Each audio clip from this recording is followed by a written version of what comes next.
Western journalists to come and look for themselves, even cracking a joke as he welcomed the foreign press. I was attracted by the fact that you haven't brought gas masks with you. The decision to fly foreign journalists to the northern borders is a measure of how keen the Iraqis are to protest their innocence. We were flown over an area that's been closed to the outside world since before the start of the Gulf War. Over Iraqi army positions and fortresses to the heart of Kurdistan.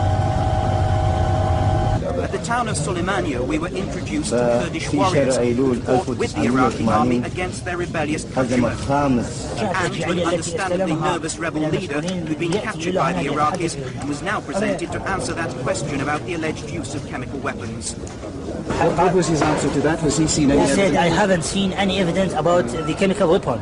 I haven't seen anything, he said. To demonstrate the government's ability to forgive its misguided subjects, we were taken to a reception centre where Kurds and their families who supported the rebels, fled into Turkey when their villages were attacked by the army, are now being allowed back under an amnesty.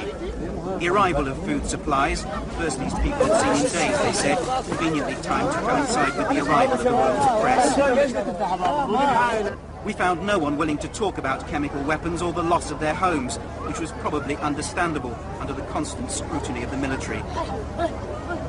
The final proof that Iraq has been viciously slandered by the Western world was to have been a journey to the valleys where chemical weapons had allegedly been used.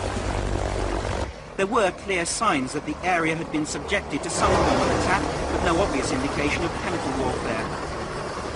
Inviting the world's press into Kurdistan was a calculated decision by the Iraqi government, aimed at offsetting claims that they're waging a campaign of genocide against the Kurdish people.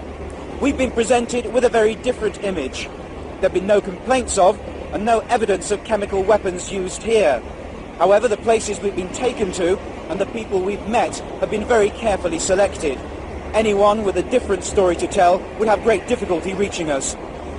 But what was now becoming clear was the price the Kurds are paying for their stubborn campaign to establish their own state here.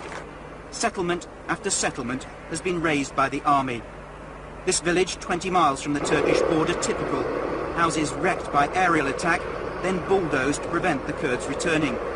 Even the trees have been killed by the heat of the fires, we were told.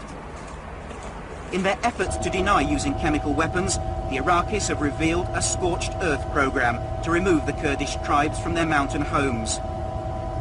From the air, we spotted dozens of villages and small settlements that had received similar treatment.